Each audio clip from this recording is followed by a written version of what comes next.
د لوګر ولایت د خروار ولسوالۍ په مخکې وختونو کې ولسوالۍ نه لرله. د دې تعمیر په جوړېدو سره د موږ ستونزې هغه ستونزې چې په تعمیراتي بخش کې موږ لرلې په ملکي بخش کې دا ستونزې حل سوي دي. شنو مراجعین چې راځي ډېر په اساني باندې د هغو مشکل حل کېږي، ډېر خوشحاله وي. ځکه دا خروار کې خو یعنې دومره قرباني دا خلکو ورکړې هغه موږ په حکومت نه پاس و، هغه جهاد و، هغه فرض و.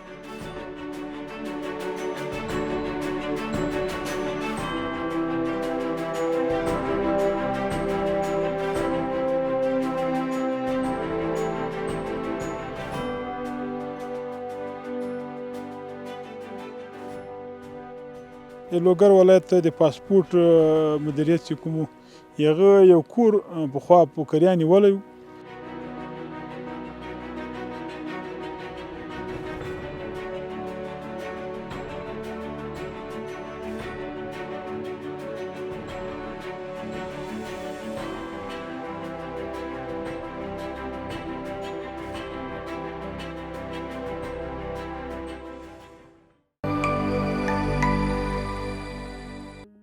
د لوګر ولایت د خروار ولسوالۍ هغه ولسوالي ده چې په تیرو حکومتونو کې ورته هیڅ راز جدي پاملرنه نه وه شوې. تازه د کورنیو چارو وزارت د تامینات معینیت له لوري دې ولسوالۍ ته د نوې ادارې ودانیزې چارې بشپړې شوې دي. تر دې وړاندې د یادې ولسوالۍ کارکوونکو خپلې دندې په سختو شرایطو کې ترسره کولې. یاده ودانۍ په 3 پوړونو کې جوړه شوې او شاوخوا 22 میلیونه افغانۍ لګښت پرې راغلی دی. د لوګر ولایت د خروار ولسوالۍ په مخکې وختونو کې ولسوالۍ نه لرله. مجاهدین چې کوم هغه یو کور یې نیولی له هغه نه به استفاده کوله. بیا په هغه کې الحمدلله امارت تصمیم ونیو، وزارت داخلي رهبري فیصله وه او د تعمیراتو معاینت او د تعمیراتو ریاست په ملتیا باندې کارونه مخته ولاړ. الحمدلله 3 پوړه ودانۍ جوړه سوه ورته او ګټه اخیستو ته وسپارله سوه. نو د مجاهدینو مشکل هغلته الحمدلله اوس حل دی او یاده ولسوالۍ په 22 میلیونه باندې ورکړه سوې وه او 32 وطاقه لري. کارونه الحمدلله په معیاري شکل باندې جوړ سو، ګټه اخیستو ته وسپارل سو. تعمیراتو ریاست مستقل یو ریاست لري د حفظ مراقبت چې په هغه اساس باندې حفظ مراقبت ولایتونو ته خپلې پیسې لیږي او بیا هغلته د ولایت کور ته پیسې جمع کېږي. ولایت بیا د دغو دپاره مستقل یو مدیریت لري چې د هغه مدیریت له مخې نه کارونه مخته ځي او حفظ مراقبت یې کېږي او بار بار د تعمیراتو ریاست هم او دا غوښتنه وي له ولسوالیو نه، هلته له والي صاحبانو نه او له قومندان صاحبانو محترمو نه ټولو دا غوښتنه وي چې تاسې هغه آبادۍ چې نوې جوړې شوي یا پخوانۍ دي دغو حفظ مراقبت وشي. حفظ مراقبت په جوړولو حفظ مراقبت مهم ده او الحمدلله مجاهدین په دې کې ډېر حساس دي او ځکه چې هغه یو اسلامي او شرعي وجیبه بولي. بلخوا د لوګر د خروار ولسوالۍ ولسوال وایي د دې ودانۍ له جوړېدو سره ټولې ادارې فعالې شوي دي او د خلکو ستونزو ته پر وخت رسیدنه کېږي. دلته د تعمیراتو په باب موږ د خروار په ولسوالۍ کې ډېرې ستونزې لرلې، حتی چې د موږ د ولسوالۍ د مقام دپاره په دې څنګ کې 2-3 واړه وطاقونه وو. بیا د تعمیر فعاله سه همدا شی د موږ د ولسوالۍ د قومنداني نظامي پرسونال چې دا په یوه لیسه کې و، خو کله چې دا تعمیر جوړ سو ورسېده په دې سره د موږ د ولسوالۍ مقام اداري شعبې ټولې فعاله سوې. همدا شی د قومندانۍ چې څومره پرسونال دلته په خروار ولسوالۍ کې وو دا راغلی دلته موږ سره په دې تعمیر کې د فلحال د ضرورت په بنا موږ دوی ته په دې تعمیر کې ځای ورکړی دی. هغو هم ټولې ادارې فعاله دي، شعبې فعاله دي، کارونه مخته روان دي. د دې تعمیر په جوړېدو سره د موږ ستونزې هغه ستونزې چې په تعمیراتي بخش کې موږ لرلې په ملکي بخش کې دا ستونزې حل سوي دي.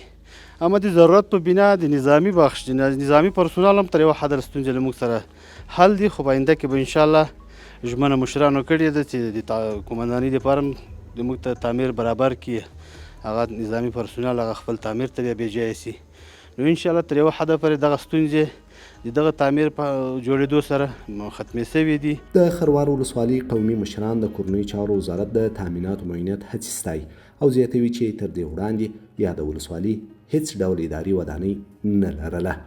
هغوی له حکومت څخه د ښوونځیو او روغتیایي کلینیکونو د جوړېدو غوښتنه هم کوي. ستونزې خو بېشکه ډېرې حل سوي دي د ودانۍ په حساب باندې، ځکه چې موږ د ولسوالۍ تعمیر نه درلود. د اسلامي امارت په راتګ سره دغه ودانۍ جوړه سوله. ډېر خوشحاله یو. زموږ د ولسوالۍ هم ستونزې حل سولې. نو د ولسوالۍ د تعمیر لپاره چې هغه کوم ادارې وي هغو ته هم دلته ځایونه جوړ سول، نو مراجعین چې راځي ډېره په اساني باندې د هغو مشکل حل کېږي. ډېر خوشحاله یو. د معارف په برخه کې ستونزې لرو. د موږ مکاتب سته خو کم دي. دا سیمه پراخه سیمه ده، پرنفوسه سیمه ده. مکاتب لرو متاسفانه چې کم دي. د شبخانې په باره کې ستونزې لرو. یو څه اندازه حل سوي دي چې موږ یو 2-3 شبخانې لرو. هغلته ولادي مشکل یو څه اندازه حل کېږي، خو په زیاته اندازه باندې نه دي، ځکه د خروار لارې تاسې وینئ د لارې مشکل لرو. لارې هم خامه دي. نو په ژمي کې چې دغسې واوره وي موږ کله چې مریضان ولایت ته انتقالوو یا بلې خوا ته انتقالوو په لارو کې رقم ستونزې سره وي، یا موټر خراب وي یا موټر نشي رسیدګي کولی. ستونزې خو د ولسوالۍ په مقام کې څومره ستونزې وي دا ټولې حل شوي. مشکل په یوه ځای کې ده چې خالي د سړک او د برق، ځکه چې دا د 3 ولایتو تر مابین دا خروار داسې یوه غرایزه منطقه ده که نه. دا نو داسې له هر چي شته احتیاجات. اوس دا د واوره سوی موږ لرګي نسو رانقل کولی ځکه لار هم نشته. او برق مثلا دغه د تر څرخه سروې سوې ده، باید چې موږ ته هم دلته سړک راوخیږي، ځکه دا خروار کې خو یعنې دومره قرباني دا خلکو ورکړې هغه موږ په حکومت نه پاس و، هغه جهاد و، هغه فرض و. ورسره جوخت د لوګر ولایت د پاسپورت امنیت د نوي ودانۍ چارې هم بشپړې شوي دي. دغه ودانۍ په 11 میلیونه افغانۍ جوړه شوې ده چې په 2 پوړونو کې ده. نو الحمدلله لوګر ولایت د پاسپورت مدیریت چې کوم هغه یو کور پخوا پوکریان نیولی او مجاهدینو بیا هغلته کارونه مخته وړو، خو څومره مراجعین به سره تلو هغه به په تکلیف وو، او څومره مجاهدین چې هلته اوسېدل کار یې کوه هغه هم په تکلیف وو. نو په هغه اساس باندې بیا الحمدلله یو مدیریت منظم جوړ سو، ګټه اخیستو ته وسپارل سو. هغه 2 منزله تعمیر جوړ سو او په هر منزل کې 6 اتاقه لري، او په 2 منزل کې د 6 اتاقونو سره الحمدلله یو مسجد هم لري چې په 11 میلیونه باندې ورکړل سوی و، او په 8 میاشتو کارونو تکمیل سو، ګټه اخیستو ته وسپارل سو. اوس الحمدلله مجاهدین ښه وسا دي او د تعمیر ټوله ساحه یې چې 3.5 جرابه مځکه وه. په 3.5 جرابه مځکه کې هغلته اوس څومره مراجعین راځي، که موټر راولي او که زنانه راځي که مردانه راځي، الحمدلله هغلته ښه منظم کاروان د مشکل نه لري. د کورنۍ چارو وزارت د تعمیراتو ریاست د تاسیساتو مسؤلین وایي تر دې مهاله په ټول هیواد کې د 22 ولسوالیو ودانۍ جوړې شوې دي او د ګڼو نورو ولسوالیو ودانیزې چارې لا هم روانې دي چې ډېر ژر به بشپړې او ګټې اخیستنې ته وسپارل شي. ما خو خپل کوششونه مو کړي دي، که هغه د ولسوالیو تعمیرونه دي چې تقریبا تر 22 پورې ولسوالۍ تعمیرونه جوړ شوي دي په مختلفو ولایاتو کې، او ځینو ته نغدې پیسې ورکړل شوي دي چې هغوی خپل هغه نیمه واړه ضرورتونه دي یا غټ ضرورتونه دي هغه په خپله دوی حل کړي، والي صاحبان او امنیه قومندانان په ولایاتو کې.